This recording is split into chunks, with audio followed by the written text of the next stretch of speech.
Hey guys, welcome to the Double Chen Show. It's Mike. It's Dan. Dan, we're going to talk about some history today. Yes. Did you know that ancient China did not have the concept of country? While rulers frequently battled over territory, national borders were rarely permanently defined. Instead, these lords believed in a basic principle: all lands were under the watch of heaven and belonged to no earthly king. But dynasties united China as effectively as a country. The emperor, known as the Son of Heaven, granted titles to rulers of surrounding territories.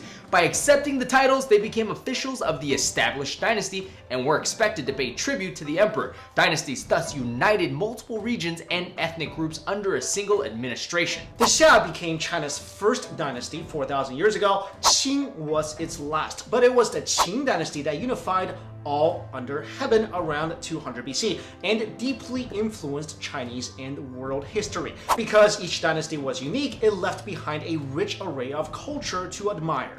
So Mike, let me ask you a question. How many Chinese dynasties were there? Well, buddy, that question is interesting, and the answer is, it depends. What do you mean? Well, it depends on how you define dynasty. For example, there are several times in Chinese history that more than one state or kingdoms existed concurrently, such as the Northern and Southern dynasties from 420 AD to 589 AD, during which China was divided into two parts. In many historical books, this era is considered as one dynasty called the Southern and Northern dynasties. In some other books, Southern dynasties and Northern dynasties are considered as two separate dynasties. There were also a number of reigns by individuals who claimed imperial authority that didn't really last very long, such as the reign of Wang Mang from 9 AD to 23 AD, which he called the Qin Dynasty.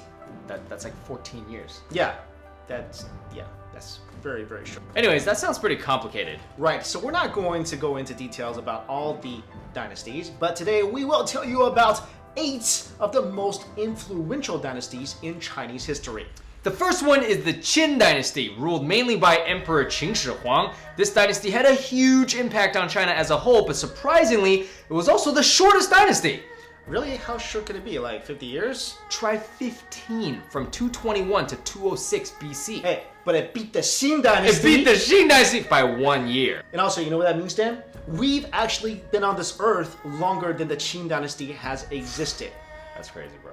Anyway, this dynasty had 4 major impacts. 1, it unified China, meaning Emperor Qin got rid of the old-fashioned feudal structure and replaced it with a bureaucratic system. Number 2, it reformed the ruling system. Power became much more centralized in the government. Number 3, the language was standardized. This was super important for the future of the Chinese language. The 4th impact is something we all may be familiar with. The famous Great Wall of China began its construction. That's right. A lot of people don't know that it actually took a long time for it to be completed. Right, actually a lot of it was constructed during the Ming Dynasty. Next, the Han Dynasty was established in 206 BC and ended in 220 AD. A lot of historians actually consider this China's first golden age. In this period, China's territory almost doubled. That means their military strength must have been impressive. Exactly. Some of the most famous Chinese generals like Han Xing and Li Guang came from this dynasty. And not only was the Han Dynasty crazy successful with its military, but it also fostered the growth of Buddhism, Taoism, and Confucianism, which are the building blocks of traditional Chinese culture. But as impactful as the Han was, the next dynasty was a huge mess. The Northern and Southern dynasties from 420 AD to 589 AD. This period of time wasn't pretty. There was constant turmoil and fights and conflicts everywhere, with many generals establishing themselves as warlords and trying to rule their own independent pieces of land. Places north of the Yangtze River also had to deal with eruptions of rebellions. This even caused the land there to be split up into 16 different kingdoms, which just further destabilized China. But on the bright side of this craziness, Buddhism influence grew significantly. For example, the Yungang Grottos in Shanxi province, a series of marvelous caves containing over 51,000 Buddhist statues, were constructed and carved and are considered one of the 4 great caves of China. This is also when an Indian monk called Bodhidharma traveled to China and proceeded to make his legendary crossing of the mighty Yangtze River while standing on a single stalk of reed. After arriving at Mount Song near the now famous Shaolin Temple, Bodhidharma entered a cave and meditated in trance for 9 years. Upon achieving enlightenment, Bodhidharma founded the school of Zen Buddhism. This next dynasty we're going to tell you about, the Tang Dynasty from 618 to 907 AD, was considered the zenith of Chinese civilization, and its most famous emperor, Tang Daizong, is widely considered one of the greatest emperors of China. This is also my favorite dynasty.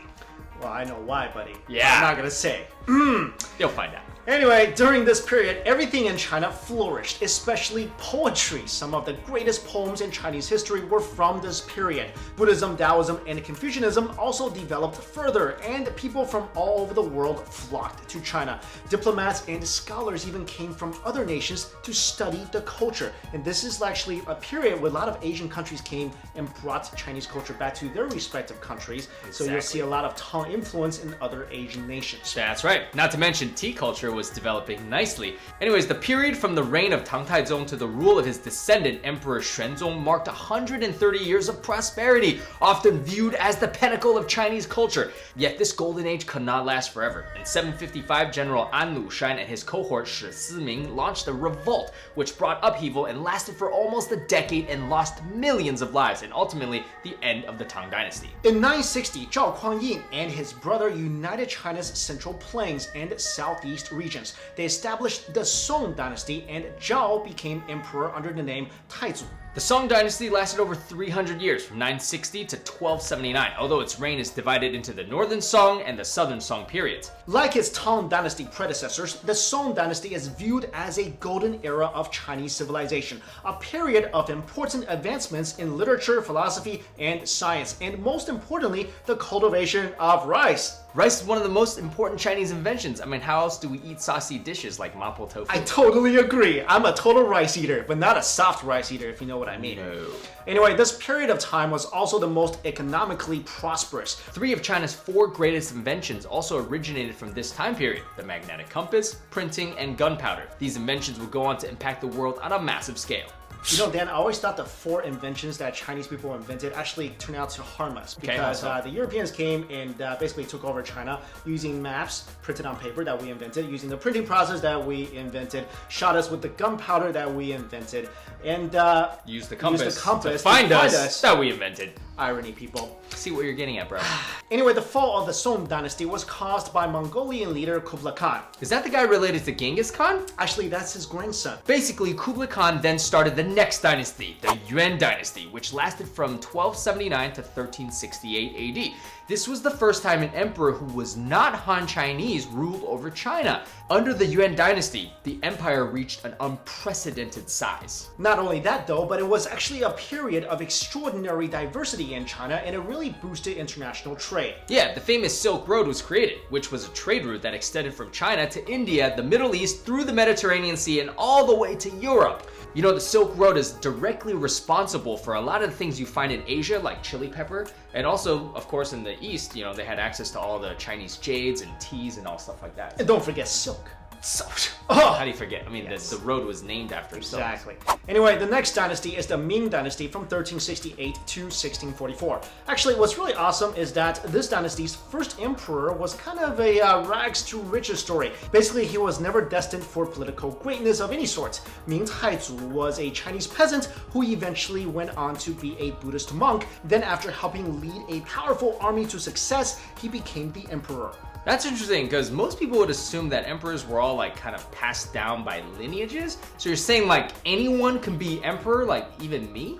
Bruh, first of all, there's no more emperors. Well, yeah, I know, but I mean like anybody could be emperor. And secondly, you can't even get your Pokemons in your Pokemon game to listen to you, so I don't know how you can control anybody. Well, thanks for the vote of confidence, but this period of time was monumental for the arts and religion in China. 3 out of the 4 greatest Chinese novels were published: Romance of the Three Kingdoms, Outlaws of the Marsh, and of course, Journey to the West.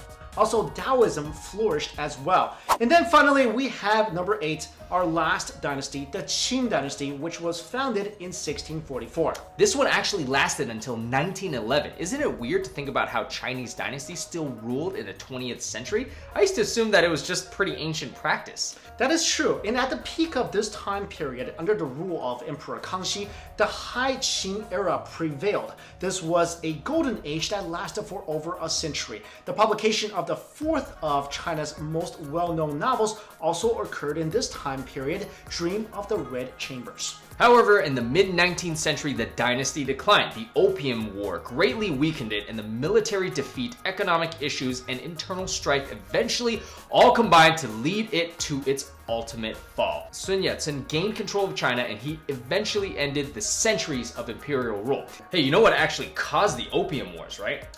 Opium? Actually, tea started it because opium was introduced to China by the British because they were tired of paying for tea with gold and silver. Okay, so basically drug dealers came and, you know, they were white and they brought drugs to China. Right. Wow, so we actually gave you guys 8 dynasties under 8 minutes. Yeah, so that's a lot of knowledge download for you guys, so hope you remember it all. Definitely, next time you have a test about Chinese dynasties, watch this video and then you can ace it. Yeah, so right before, 8 minutes before you take the test, watch this video. Well, actually, this entire video is longer than 8 minutes, but we just only talked about the dynasties for 8 minutes. I do have one question though. Yes. Why didn't we talk about the Qin Dynasty? There was a Qin Dynasty.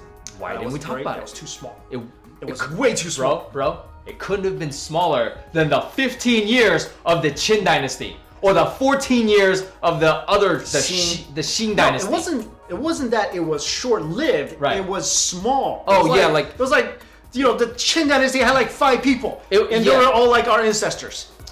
Is that true? No. But after, you know why the Qin name spread? Was because after the Qin Dynasty ended, everyone took the last name Qin when they left that empire. And then spread the name Qin around. So are we related? So thousands of years ago, we were sort of, our relatives all lived together. Anyways, guys, thanks for watching. Check out our other videos, and we'll see you later. See you later, guys.